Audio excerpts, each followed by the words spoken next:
What's going on, guys? Sean here, Hammerhead Garage. Good evening. Anyway, tonight's chat is going to be about how to sit down.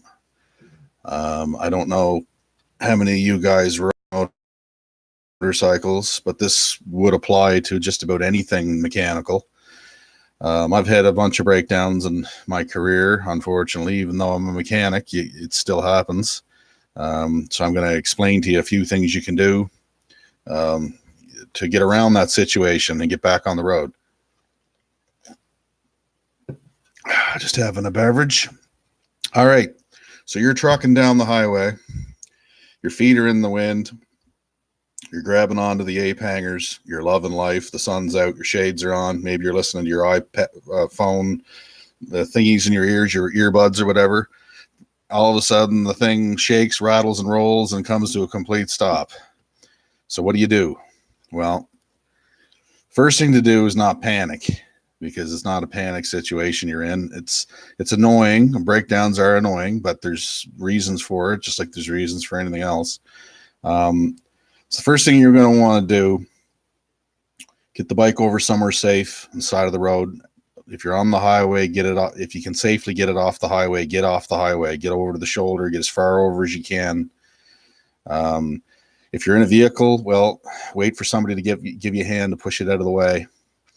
There's only so many reasons, like when you're going down the road, that the engine would actually die. Okay, 95% of motorcycle breakdowns are electrical. I'll just let you in on a little secret right away. They're electrical in nature.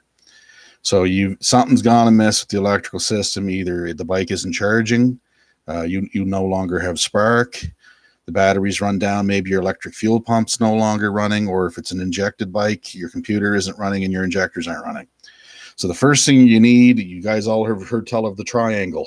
There's three things you need in order for an engine to run. You need spark, you need fuel, and you need compression. But not only do you need spark, you need a properly timed spark, meaning that it's getting above the piston at the right time on the compression stroke, at the top of the compression stroke, at the start of the power stroke. So what you would do is, the very first thing you should do, get your tool pouch out, pull out a spark plug. Okay. Put the lead on the spark plug and ground it on the side of the cylinder head, and then crank the bike over in neutral and see if you got a spark. That would be the very first thing I would do. If you don't have a spark, there can be a few things that can cause it. Okay. The first thing then after that would be, if the bike has a fuse type system, I would look at the electrical fuses, and there may be an ignition fuse in there. Okay, and if there is and it's blown, well, hopefully you're smart enough to carry some spare fuses. But here's a little trick for you. If you do have a blown ignition fuse and you pop another fuse in there and it blows again, sometimes, not always, what you can do then is take the plug for the regulator rectifier. Okay, most of you guys know what that is. It's the device basically that takes AC current that your stator, your charging system is producing, and regulates it and then converts it over to DC, so you can power and charge your battery, run your lights, horns, accessories. So take that plug and disconnect it. Sometimes what will cause an ignition fuse to keep blowing like that is a bad diode inside the rectifier pack. I've seen that before, where you unplug the rectifier and then you put a fuse in, and all of a sudden the bike will run. Now, the bike isn't going to be charging at that point, but that's okay. Hopefully you have enough juice to get going. Don't take the bike to the beer store or go to the grocery store. Take it straight home. Get home with her. So that's one thing that can cause it. Of course, never overlook the obvious stuff. I always tell people, when you're troubleshooting any type of electrical problem, start with the simple and work to the hard. You don't always want to start at the hardest thing. So check to make sure you got fuel in the tank. You'd be surprised how many bikes have ended up in my shop and didn't have a lick of fuel on them. And that's why they wouldn't run. I poured gas in the tank. I opened it up, made sure it got into the carburetor, started the engine, ran just fine. Give the bike back to the guy. Here you go. Like, it happens. So check the obvious things. More often than not, though, it's going to be some sort of a battery problem. It's going to be a charging system problem. It could also be a problem with the ignition circuit itself. Maybe you've got a coil that's out, in which case, if it's a multi-cylinder engine, it shouldn't affect all of them. It should just affect one cylinder or the other. Or if it's a coil that feeds two cylinders, it'll affect that bank and not the other bank. You should still be able to limp home with it at that point. Another thing that can cause it are modern motorcycles have what are called interlocks on them. And basically, it's a series of idiot-proof devices that they put on motorcycles because the manufacturers, were tired of being sued by companies and people that were hurting themselves on bikes. The side stand relay, the side stand for your bike, well, there's a switch in there. There's an interlock switch in there that's directly tied into the ignition system. Sometimes that switch goes bad and it can cause the bike not to run, or it runs poorly. So what you can do in that case is take the plug where the side stand switch goes up. It'll plug into the harness. There'll be a multi-connection plug there. Disconnect it. And on the motorcycle harness side, take a wire and just bridge it, bare both ends, and just bridge it in the terminals. And what that does is it'll defeat the side stand switch, so it may allow you to get home. Now, I don't recommend you make that repair permanent, because there is a reason to have a side stand switch, especially if you forget to put your side stand up, in which case in the old days it used to just launch the back of the bike several feet in the air, and then if you were lucky not to crash, you never did it again. But anyway, check that out. The battery is super important. Okay.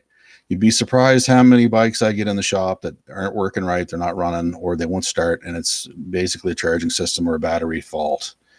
Now, you can't just put a voltage meter on a battery and tell you how the battery is, the health of the battery. All it's going to tell you is basically the state of charge. Okay. So I've done up this little chart. All right. And basically, I'll read it out for you here. A battery that has 12.6 volts they consider that to be at 100% state of charge. One that's got 12.5 volts is at 90. 12.42 volts is 80%. 12.32 volts is 70%. 12.20 volts is 60%. 12.08 volts is 50%. And 11.9 volts is 40%. Mr. Sandwich, good to see you again, buddy. So you might be thinking, my battery's reading 12 volts. Well, it should be enough to start the bike. Not necessarily, man. 12 volts is only 50%. You're only half charged. And what happens with a lot of modern bikes, including sport bikes and fuel injected bikes, is that they're not only volt sensitive, they're millivolt sensitive, which means there may not be enough power there to actually activate the injectors. And if they are activating, they may only be cycling on and off a quick period, and they don't have enough time to actually get enough fuel in to fire the mixture. And a lot of bikes, like modern motorcycles, will have a fuel pump on them. Even my old XV1000 Virago has a bloody fuel pump on it. So if I was to lose the battery, she don't run too good gravity fed. I may be able to limp it home, but I wouldn't be able to put any amount of power to it. It wouldn't take it. So you need to have a fuel pump running on that bike, and most modern bikes, they do need a fuel pump.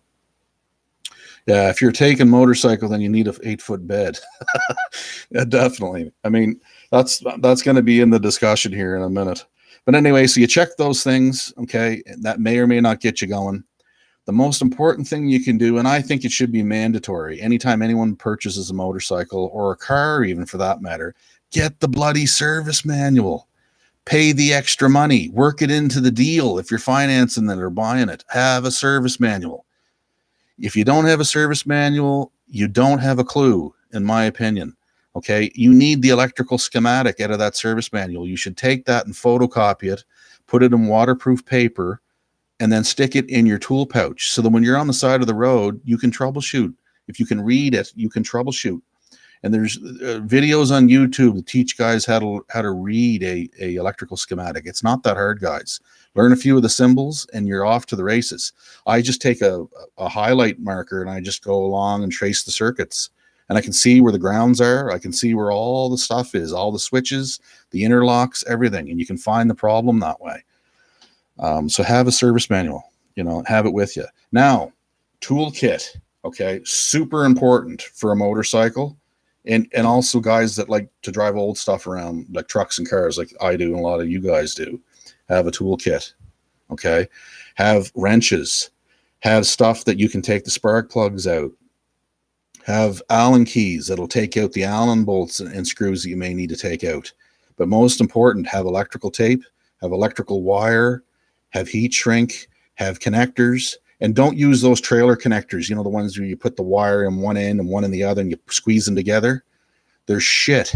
I wouldn't even use them on a trailer, guys, to be honest. And you wouldn't believe how many friggin' vehicles I've seen with trailer connectors holding the connectors together. And you're wondering why you're having electrical trouble, right? It just ain't gonna do it, man. So you have a toolkit you carry with you. Another important thing to have is get yourself a little mini flashlight. They don't take up a lot of room. And if you can't see it, my theory has always been, if you can't see it, you can't fix it, right? I even have a little mini multimeter. It's just a small little multimeter. It's no bigger than like a small cellular phone. And I can use that to test battery voltage and to check stuff. Okay, get into batteries. I got something to show you. This, my friends, is called a carbon pile load tester. Okay. This is really the only way you can check the health of a battery. All right. To know for sure. There's your positive. There's your negative. Clamp that on the battery. It'll come up on the scale in the green here. That's like 12 volts and over. It says okay. Then what you do to put a load on it is you turn this little sucker here. And you start turning the load on, and you'll see the load in amps coming up on this side. Okay? You want to do the test for 15 seconds. It'll beep to you whenever it gets to 15 seconds. What you're looking for is that this needle over here doesn't go down into the red. If it starts trucking down into the red fairly quickly as you're piling the amps on, the battery's shit. Okay? It's no good. You can pick these up at Napa. I think they're right around 150, 200 bucks. But if you're going to check batteries, that's really the only way to tell. Like I said, voltage tests will get you sort of close. You'll know what the state of charge is, but that doesn't mean the battery's good. I've seen brand new batteries, guys, that I just activated. I poured acid into them and activated them and charged them properly. Brand new batteries that failed, that were no good after they were charged. They're building batteries like shit nowadays. Cycle batteries and stuff are only lasting a year and a half. I bought one of those Moto bats. It's the pretty expensive line of battery. It's an AGM. It's not a liquid battery. It's a gel battery. And I think I paid 180 bucks for it 2 years ago, and it's already gone bad. I just load tested it there this afternoon, and it failed miserably. It went down to like 6 volts. So I got to buy another one of them suckers. I don't think I'm going to bother, to be honest. I'm going to buy a cheapo friggin' $80 battery and just buy a new one every year. It makes more sense, right? And really, guys, even the most expensive batteries, they're all made in the same 3 friggin' factories. Okay, Johnson Controls in the United States is one place where most of these big high-end batteries, including Walmart and all those other batteries, are made there. There's nothing wrong with the Walmart battery. I've got a Never Start, I call it. It's an Ever Start. I've had it in my car for a couple of years. It works fine. But anyway, cycle batteries are shit. Interlocks we talked about. Toolkit we talked about. So that, let's say now it wasn't electrical, the bike's running fine, but you got a puncture or something in your tire. There's a couple things you can do there too. If it's just a small leak, you should carry what's called tire slime in your saddlebag. And what it is basically is you take a tire tool and you take that little Schrader valve out and you put the slime in and you inject it in, you squeeze it in there. Okay. And then you put the air chuck back in. Now, hopefully you're like me and you carry a little portable 12-volt air compressor in your saddlebag or a little bicycle pump, and you can pump the sucker up. Well, if it's a small leak, it might be enough just to get you to anywhere, get you back to civilization. Barring that, I have put plug-type patches in motorcycle tires. That is not a recommended way to do it, but when you're out in the middle of the boonies and you got to get to town, you do what you got to do, right? There's only one approved repair for a motorcycle tire, and that's called a uni patch, and it's done from the inside of the tire when it's off the rim. It's the only one that's approved for motorcycle tires. And once you do a repair like that on a bike tire, it downgrades the tire for its entire life to 80 kilometers an hour. You're not supposed to ride faster than that after that. It's only made to basically get you to a point where you can get a new tire on there, right? So those are the type of things, but 9 times out of 10, it's going to be electrical in nature. Why she quit. Look for the obvious. Take a flashlight, check the wires, make sure something didn't come disconnected, check your fuses. There might be a bad ground. Check all your ground sources. But to be completely honest, the time to do this is not out on the side of the road at 12 o'clock at night. I always tell people there's 2 times you can do maintenance. You can do it in your garage, drinking a beer at 2 p.m, relaxing, listening to music, or you can do it on the side of the road. It's your choice. Right? You choose whichever method works for you. Personally, I like doing it all the time in a nice, secure environment. So, I mean, you got to do your maintenance, guys. And that's another reason I see it all the time with motorcycles, bad storage. They had a battery that it was like way down in volts, and they left it outside in their motorcycle, and the thing froze and thawed and froze and thawed. And then they're looking for battery warranty the next spring, or they're all pissed off because the bike won't start. Well, I mean, shit, man. What can you say? You got to take care of your stuff, right? I don't leave any of my junk outside if I can help it. And if it is, I cover it. Another thing that can cause problems I've seen before is kill switches, the ones up on the handlebars. Water and stuff gets in there, right? Like just like an ignition switch that's at the top, like right between the triple trees on the headstock of the motorcycle. If you have old style switch ignition, they're right up top. So water gets in them. So what you got to do there, guys, is you got to blow them suckers out, and you got to get some lubrication or squirt some WD-40 or something in there and get them working. A kill switch can leave you immobilized too, but if you have your schematic, you can see that you can actually disconnect those wires and twist them together to get you home if you had to. Sometimes those wires are up inside the headlight bucket. Other times they're accessible. So you got to have a schematic. It's a must-have if you're going to drive anything, any amount of distance, or be comfortable riding long distances. The other thing is a CAA or an AMA membership. That's priceless to have, right? And even I have those things. I mean, if you're going to go any amount of distance, who knows? And maybe it's something you can't fix on the side of the road. That happens too. So with my plan, I think it was $200 or something. They'll tow your motorcycle up to 600 kilometers, I think, one way, or to the repair depot or town of your choice. So it's always another good thing to have, even if it's not a motorcycle, if it's an antique car or hot rod or whatever it is, right? But anyway, those are some of the things you can do. Think long and hard about what tools you want to carry with you. Obviously, you can't take everything. You can't take the kitchen sink with you, but there are some basics that you need. Things like needle nose pliers, like I said, electrical stuff, wire, tape, connectors, bullet connectors, crimp-on type connectors. A little flashlight is a good idea. I carry a little soldering pencil, like a propane-powered one, and heat shrink tubing, but that's, getting a little bit overboard for the average guy, right? But carry whatever you think you need that's going to help you out.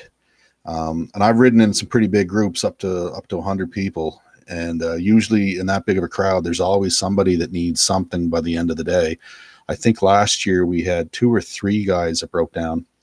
And these are modern motorcycles, so it can happen to anybody, to any brand, a bike or a car. As a matter of fact, guys, a funny story. I was just on the road about a half an hour ago, and there was a guy right up on the road here that was broke down.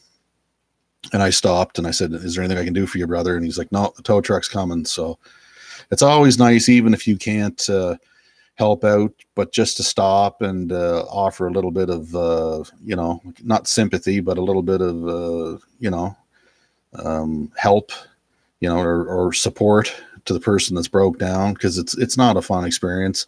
I used to get mad and throw stuff around and throw a temper tantrum and all that, but you know what? There's no point. At the end of the day, you're still stuck on the side of the road. It doesn't matter. So you're best off just like chilling out. And if you break down and you're getting pissed off and stuff, just walk away from it for a few minutes, come back, and then just think it through, right? A lot of times it's just something simple. You know, I've driven some older style bikes that had a points and condenser system, and all it was a little dirty point. So I just took a little point file I had in my toolkit and just gave her a little dress and blew it off. And I had a credit card there that I ran through the points and cleaned it up a bit. And Bob's your uncle, right? You jump back on the thing and away you go. You kick her to life and you're off to the races again. Very rarely is it something mechanical. I mean, I think a few times I've come across it, but it's very unlikely. I think once it was a push rod that was bent and a broken rocker. But other things that have happened to me would be like a broken throttle cable. There's really not much you can do about that other than carry a spare with you if you're going on a long trip. It sucks. I think I spent 5 or 6 hours on the side of the road that time before somebody finally picked me up. I had an old guy in Alberta in an old 70-something F-250 truck stop, and he goes, "Many people stopping?" I said, "No, not really." And then he goes, "See the ditch over there?" And I'm like, "Yeah." He goes, "Just follow me over." So he drove his truck down into the ditch, and he dropped the tailgate, and it was right level with the ditch. So I just pushed the bike across the road and right in the back of his truck. We tied her down, and he drove me the 50 miles to my house where he even get out and help me unload it. I mean, there's still good people in the world, right? That'll help somebody out. And that's good to know, right? But anyway, the end story of this is basically don't panic. There's nothing that can't be fixed. If worst case scenario, you have to, lose one of your toes on your CAA membership or whatever. It's not a real big deal. But like I said, if you're finding yourself getting in that situation a lot, then maybe you better put your bike up and have a real closer look at it. Instead of maybe buying a case of beer that weekend, buy a tune-up kit and go over the thing and check everything. Before I ride my bike, I put it up in the winter because I live in basically Eskimo land here in Canada. Before I do that, I always take it and I check it over real close.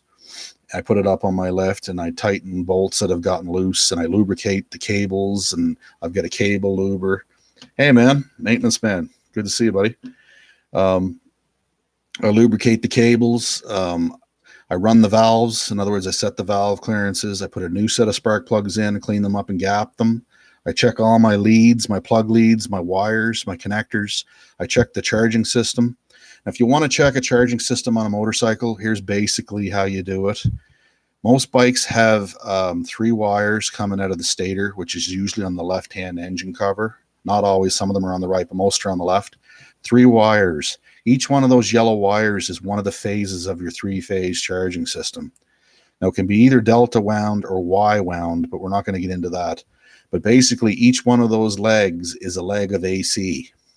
So what you're going to want to do is you're going to want to find the plug where that connects in the harness and unplug it. Okay, and then on the charging system stator side, the harness that comes out of that engine cover, take your multimeter, put it on AC volts, stick a red wire in one yellow and black in another yellow, start the bike, and then whatever the service manual says, rev it to 3,000 RPM or whatever, check the voltage and compare that to what the service manual says. Sometimes it's like 60 volts AC at 3,000 RPM. Sometimes they want you to do it at idle. It just depends on the system. And check each one of those 3 legs. So you're going to do red to black, and then go to the next yellow and go red to black, and then go red to black on the 3rd wire. You want to check all 3 of them. They should read the same or very almost identical to the same.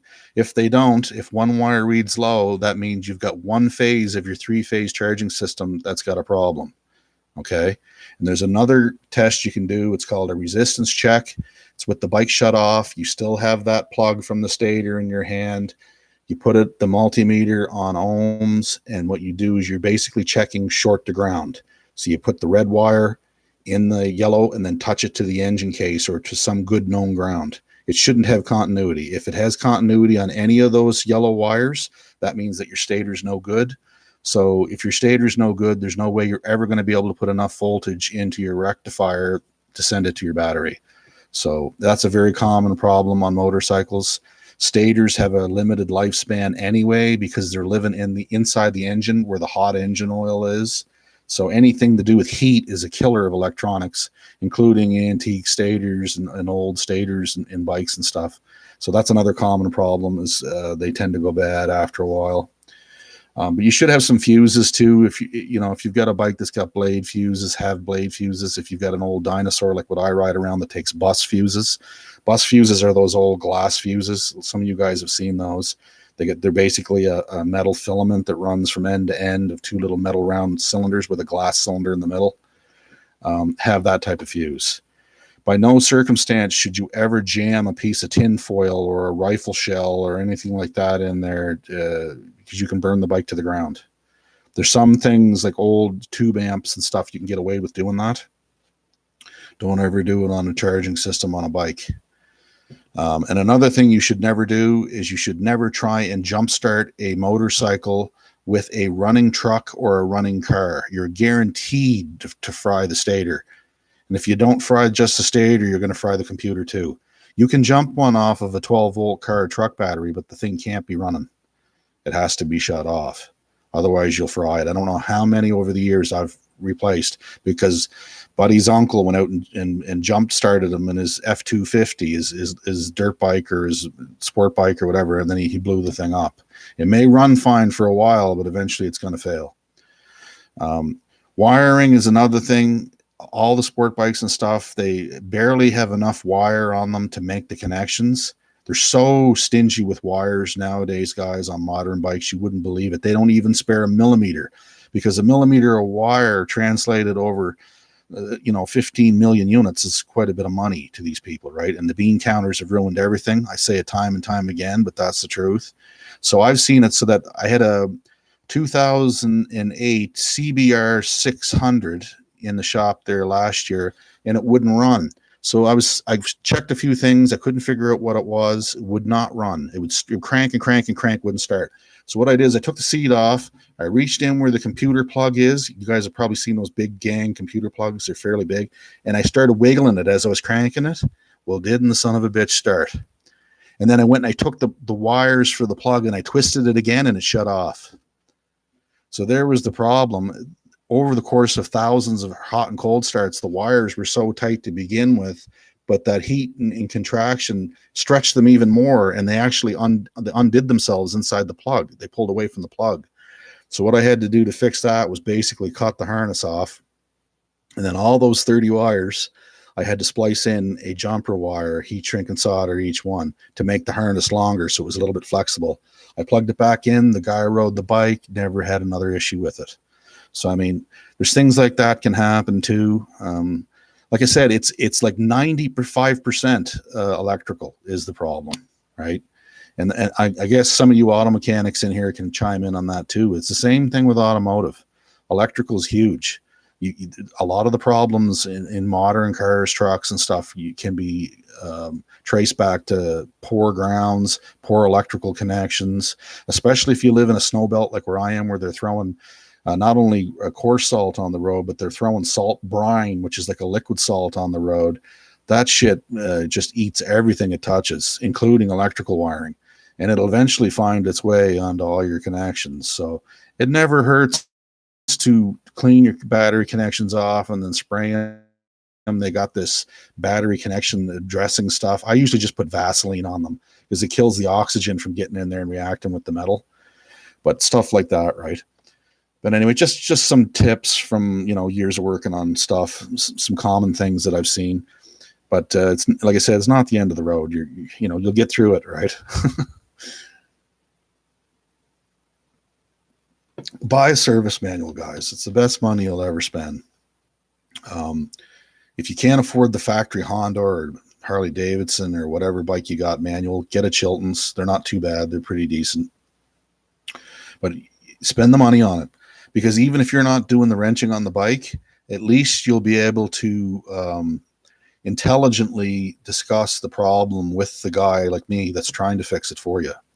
So if you can talk in a vernacular that I understand, i.e. a mechanical type vernacular, it'll be a lot easier to fix your bike and it'll cost you less money. So you'll more than make up for the cost of that $100 and whatever it is for a manual.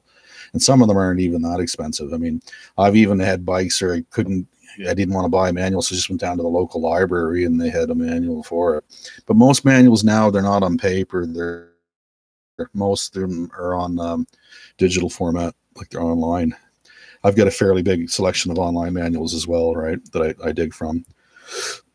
But anyway, that's just some of the more common things that you'll find. Yeah, so it's everything. But I mean, there's nothing like a nice ride in the summertime when so let's say you worked in a shop all day and it's hot as blazes in there and you're sweating your arse off. Then you can jump on your motorcycle and your t-shirt, put your shades on, and friggin' get your feet up there, man, and just rip her, and it's relaxing, right? You go on a nice long ride even before you go home for the evening, right? And cool off, and you're in a better. I find for myself, I'm in a much better trim after having a nice long ride. If I've worked hard all day and you're thinking about problems and stuff, and you just get on your bike and all that stuff just melts away, right? So that's why I became a mechanic to begin with, is because I wanted someone else to experience that relief, right? Really, I mean, I didn't get into it for the money, obviously, because motorcycle mechanics don't make shit. I mean, up here in Canada, it's a very seasonal work to begin with, right? But any case, hopefully you guys got something out of that. If there's any comments or anything you guys want to discuss, throw them on there. I'm just going to have another drink of pop.